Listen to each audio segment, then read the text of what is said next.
નમસ્કાર મિત્રો, કોમ્પ્યુટર વિશે યુટ્યુબ ચેનલમાં તમારું હાર્દિક સ્વાગત છે। આજના આ નવા વિડીયોમાં આપણે જાણીશું કે તમે પીએફનું બેલેન્સ કેવી રીતે ચેક કરી શકો છો। એના માટે સૌપ્રથમ તમારે તમારો યુએન નંબર મતલબ પીએફ નંબર અને યુએન નંબર અને તમારો પાસવર્ડ એક્ટિવ હોવો જોઈએ।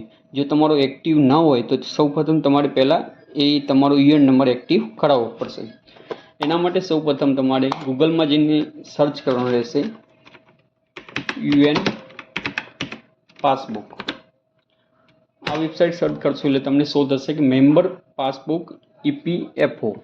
પછી એના પર ક્લિક આપો। પછી તમને અહીંયા શો થશે કે યુએન અને પાસવર્ડ। પછી અહીંયા તમારો યુએન નંબર નાખો। પછી નીચે પાસવર્ડ નાખો।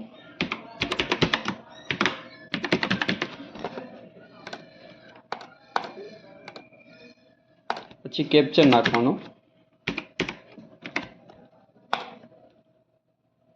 પછી તમારું જે પીએફ પાસબુકનું પ્રોફાઇલ પૂરું ખુલશે। પછી તમારે અહીંયા એનું બેલેન્સ જાણવા માટે પાસબુક ઉપર ક્લિક આપો।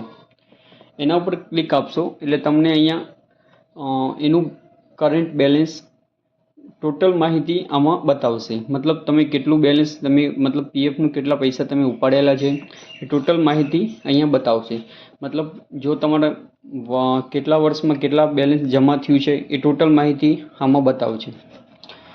પછી નીચે તમને બતાવશે કે તમે લાસ્ટ ક્લેમ મતલબ તમે પીએફ ઉપાડવાની પ્રોસેસ તમે ક્યારે કરેલી છે। પછી એના વર્ષ પ્રમાણે બતાવશે કે તમે કયા વર્ષમાં કેટલી પ્રોસેસ કરેલી છે। મિત્રો, આવા જ નવા વિડીયો જોવા માટે આ ચેનલને સબસ્ક્રાઈબ કરો, લાઈક કરો, જેથી હું તમારા સુધી આવા નવા વિડીયો પહોંચતા કરું।